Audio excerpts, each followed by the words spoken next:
travailler efficacement sur Archicad, il est important de connaître un certain nombre d'astuces qui nous permettent d'éviter les erreurs de débutants. Dans cette vidéo, je te montre deux astuces très importantes qui te permettront de concevoir ou de travailler rapidement sur Archicad. On commence tout juste après le générique. Let's go!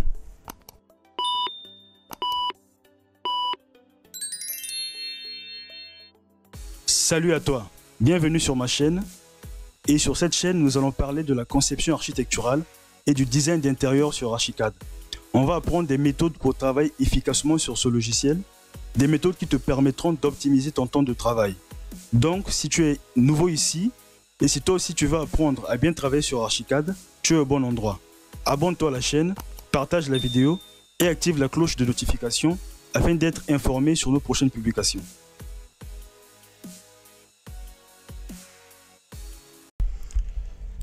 Alors l'astuce que je voulais montrer, c'est le travail sur les calques.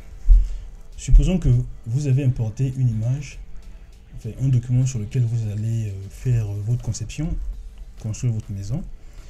Alors pour importer un document, si c'est une image, vous faites simplement cliquer glisser, vous glissez directement dans Archicad, document dans Archicad, ou bien vous allez dans fichier, contenu externe et puis alors placer dessin externe, n'est-ce pas? Quand vous cliquez, ça va vous amener dans votre ordinateur et puis vous choisissez vos documents. Ok. Alors ce que faisait mon ami, j'ai un ami quand il travaillait, il était débutant sur Archicad. S'il a par exemple tracé ses murs, voilà comment ça travaille. Donc voilà, lorsqu'il ne voulait pas avoir ce document sur sa vue, ce qu'il faisait, c'était il supprimait directement le document. Après, il continue à travailler et à un moment donné, il a besoin de document. Il oublie qu'il avait déjà supprimé. Donc, ce qu'il fait, c'est que il refait encore la même manipulation, c'est-à-dire aller dans Fichier, importer élément et puis il importait son document. Ça, c'est une méthode de débutant. Il ne faut pas faire ça. Alors, ce qu'il faut faire, c'est que lorsque je clique sur mon document, je vois que mon document est dans le calque divers images scan, n'est-ce pas? Voilà. Le calque dans lequel se trouve l'image n'a pas d'importance. Donc, dans notre cas, c'est dans le calque divers images et scan. Ce qu'il faut faire lorsque vous travaillez, si vous n'avez pas besoin de voir votre image sur la vue, c'est tout simplement de masquer le calque. Donc, on va faire CTRL-K, ou bien vous allez dans documentation, calque, et puis calque vue modèle, n'est-ce pas? Vous voyez que la combinaison, le raccourci clavier, c'est CTRL-K. Puis là, on cherche vue, c'était quoi? C'était, je pense, quelque chose de scan.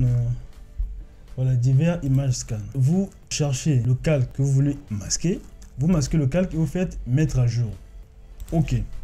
Voilà, l'image disparaît. Vous pouvez continuer à travailler normalement, sauf que l'image ne disparaît pas de votre logiciel Archicad. Un peu plus tard, si vous avez besoin de documents, vous faites juste CTRL-K ou bien vous allez dans les documents, calque, et puis vous cherchez. Alors, c'était quoi? Scan, vous affichez, mettre à jour, OK. Voilà, donc le document n'avait pas disparu de Archicad. Le document était présent, juste il était masqué. Donc ça, c'est très important, le travail avec les calques. À titre de rappel, j'ai fait une vidéo très importante sur les calques, très riche. Je vais mettre le lien juste dans la description. Allez regarder la vidéo, c'est sur les calques. Ça va améliorer votre travail sur Archicad. Donc ça, c'était le premier point.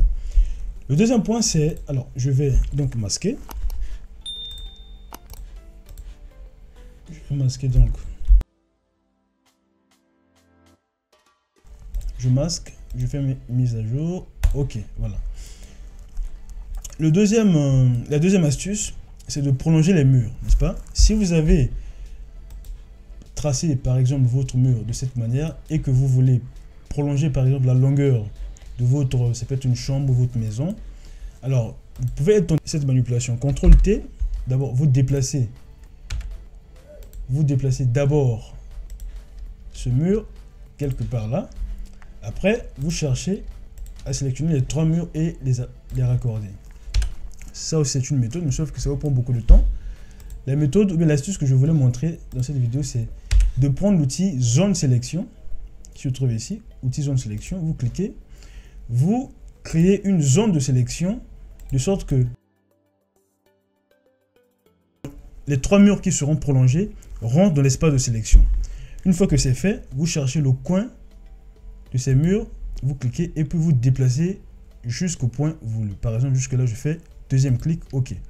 De cette manière, j'ai prolongé l'espace, n'est-ce pas, de ma chambre ou bien de ma maison. Donc, voilà, ça peut être très important. Si vous voulez changer la géométrie, par exemple, de 2 murs seulement, donc vous sélectionnez l'outil zone de sélection, vous cliquez par exemple sur les 2 murs, et puis on peut changer la géométrie. Alors attention, il faut cliquer sur le mur. Je sélectionne mes 2 murs, je viens là, et je dépose, voilà. De cette manière, vous allez changer la géométrie, n'est-ce pas, de votre chambre. Donc voilà les 2 astuces que je voulais partager avec vous. Si vous avez aimé la vidéo, n'hésitez pas à liker, à vous abonner si ce n'est pas encore fait et d'activer la cloche de notification pour ne pas rater les prochaines vidéos. Moi, je vous dis à la prochaine. Peace!